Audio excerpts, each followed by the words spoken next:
Newly released video shows what transpired at the Golden State Warriors' practice facility. In it, Jordan Poole and Draymond Green jawed one another, a common sight with two competitive players. However, Green, not one to back down, starts walking over to Poole. They go chest to chest. Poole shoves Green, and Draymond retaliates by throwing his weight into the punch, appearing to squarely connect on Poole's jawline.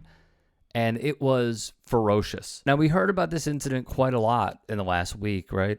But the video paints a far different picture. What I want to do is go over one part of this a bit further.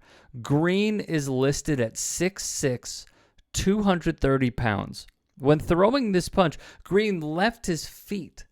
He put all his might into it, and Poole fell immediately.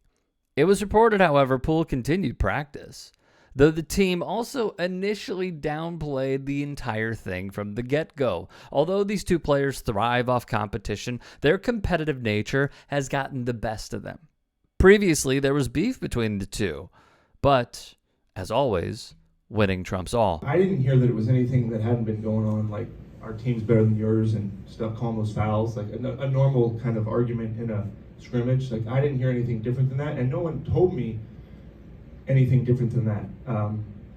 And that question was asked, was this something, beyond the line that was said? And the answer I heard was no. This was Warriors GM Bob Myers prior to the video being released. He also said, quote, "These things happen. Nobody likes it. We don't condone it, but it happens." He goes on to say Draymond apologized to the team. Jordan Poole was there in the room. As far as any suspension, punishment, fine, we will handle that internally. Now, this is where head coach Steve Kerr comes in my opinion, because he has dealt with this before with arguably the greatest basketball player the NBA has ever seen, Michael Jordan. In the fall of 1995, Kerr, now on his fourth team, was matched up with MJ in practice. Jordan would recall in The Last Dance, head coach Phil Jackson gave Kerr, quote, "all the calls" in practice.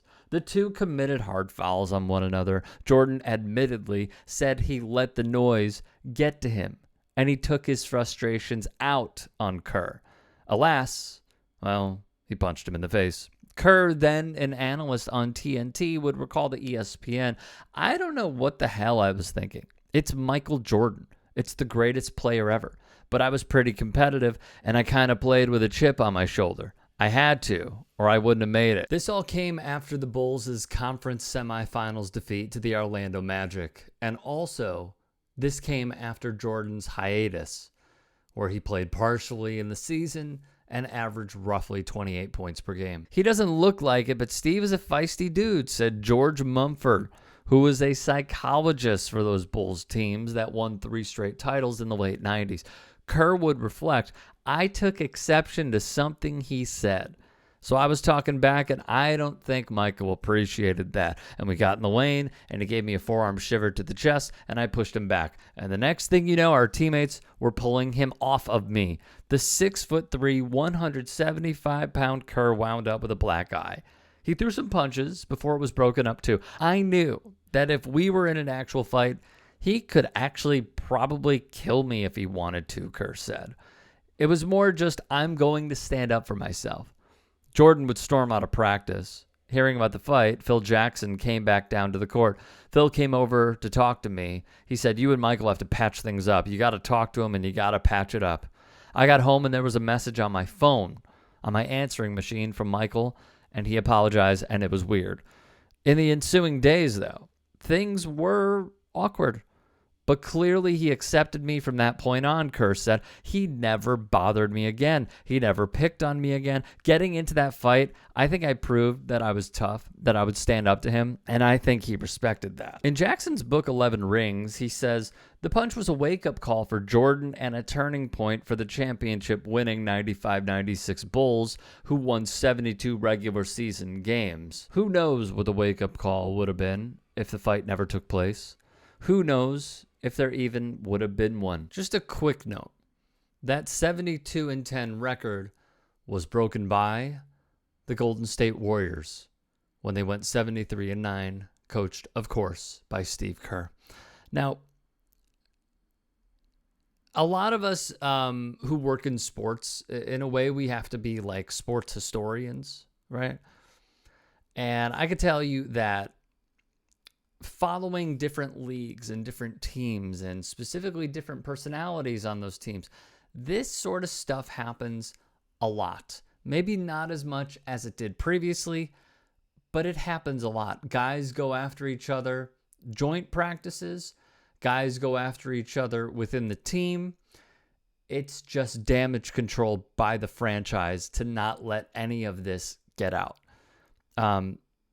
Poole and Draymond have played together since 2019. They have won together. They have lost together. I remember a year and a half, 2 years ago, Draymond gave a quote of how Jordan Poole is a smack talker, highly competitive. You know who else is that? Draymond Green.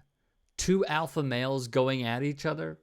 It just really doesn't surprise me in the slightest, knowing both of their personalities. Now, here's the other point of this.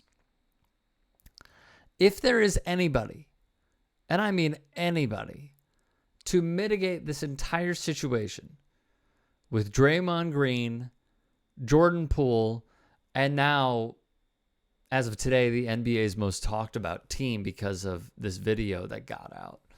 And how it got out is another topic for another day. But with the NBA's most talked about team, the guy who can mitigate all this because he has lived through it, he has, in a way, managed it, overcome it, and succeeded through it. And that man is Steve Kerr. And he's going to do it again.